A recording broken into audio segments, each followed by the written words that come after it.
Welcome to ಪಾವನಾಸ್ kitchen. ಇವತ್ತು ನಾನು ಗೆಣಸಿನ ಪಾಯಸನ ಹೇಗೆ ಮಾಡೋದು ಅಂತ ತೋರಿಸ್ತಾ ಇದ್ದೀನಿ. ಫಸ್ಟಿಗೆ ನಾನಿಲ್ಲಿ ತೋರಿಸಿರೋಷ್ಟು ಗೆಣಸನ್ನು ತೊಗೊಂಡ್ಬಿಟ್ಟು ಒಂದು ಕುಕ್ಕರಲ್ಲಿ ಬೇಯಿಸ್ಕೊಳ್ತಾ ಇದ್ದೀನಿ. ಬೇಯಿಸ್ಲಿಕ್ಕೆ ಎಷ್ಟು ಬೇಕೋ ಅಷ್ಟು ನೀರನ್ನು ಹಾಕ್ಕೊಂಡ್ಬಿಟ್ಟು 3 ವಿಷಲ್ ಮಾಡಿಸ್ತಾ ಇದ್ದೀನಿ. 3 ವಿಷಲ್ ಮಾಡಿಸೋದ್ರಿಂದ ಗೆಣಸು ಚೆನ್ನಾಗಿ ಬೇಯುತ್ತೆ. ಅದಾದ ನಂತರ ನಾನು ಅದನ್ನು ತೊಗೊಂಡ್ಬಿಟ್ಟು ಒಂದು ಪಾತ್ರೆಗೆ ಹಾಕ್ಕೊಳ್ತಾ ಇದ್ದೀನಿ. ಬೆಂದಿರೋ ಗೆಣಸನ್ನು ಚೆಕ್ ಮಾಡ್ಕೊಳ್ಳೋಣ ಬೆಂದಿದೆಯೋ ಇಲ್ಲ ಅಂತ ಹೇಳ್ಬಿಟ್ಟು. ಚೆನ್ನಾಗಿ ಬೆಂದಿದೆ, ಹಾಗಾಗಿ ಈ ಥರ ಸ್ಮೂತಾಗಿ ಬರ್ತಾ ಇದೆ. ಸೊ ಇದಾದಮೇಲೆ ನಾನು ಅದು ಸಿಪ್ಪೆನೆಲ್ಲ ತೆಗೆದ್ಬಿಟ್ಟು ಅದನ್ನು ನಂತರ ಸ್ಮ್ಯಾಶ್ ಮಾಡಿಕೊಂಡು ಇಟ್ಕೊಳ್ತಾ ಇದ್ದೀನಿ. ಅದೇ ಬಟ್ಲಲ್ಲಿ ನೋಡಿ ಈ ಥರ ಸ್ಮ್ಯಾಶ್ ಮಾಡ್ಕೊಂಡಿದ್ದೀನಿ.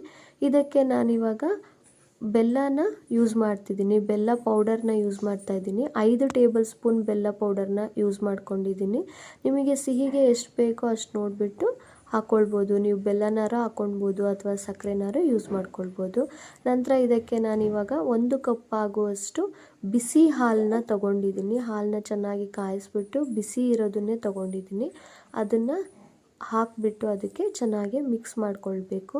ಚೆನ್ನಾಗಿ ಮಿಕ್ಸ್ ಮಾಡ್ಕೊಂಡ ನಂತರ ಇದಕ್ಕೆ 1 ಟೇಬಲ್ ಸ್ಪೂನ್ ತುಪ್ಪ ಹಾಕಿದ್ರೆ ಒಳ್ಳೆ ಸಿಹಿ ಗೆಣಸಿನ ಪಾಯಸ ರೆಡಿ ಆಗುತ್ತೆ. ತುಂಬ ಥರ ಪಾಯಸ ಮಾಡ್ತಿರ್ತೀರ, ಈ ಥರ ಗೆಣಸು ಯೂಸ್ ಮಾಡಿಕೊಂಡು ಒಂದು ಟೈಮು ಈ ಥರ ಪಾಯಸ ಮಾಡಿ ತುಂಬ ಚೆನ್ನಾಗಿರುತ್ತೆ. ಮಕ್ಕಳಂತೂ ತುಂಬ ಇಷ್ಟಪಟ್ಟು ತಿಂತಾರೆ. ಒಮ್ಮೆ ಈ ಥರ ಮನೇಲಿ ಟ್ರೈ ಮಾಡಿಬಿಟ್ಟು ಹೇಗಿತ್ತಂತ ಹೇಳಿಬಿಟ್ಟು ಕಮೆಂಟ್ಸ್ ಮುಖಾಂತರ ತಿಳಿಸಿ.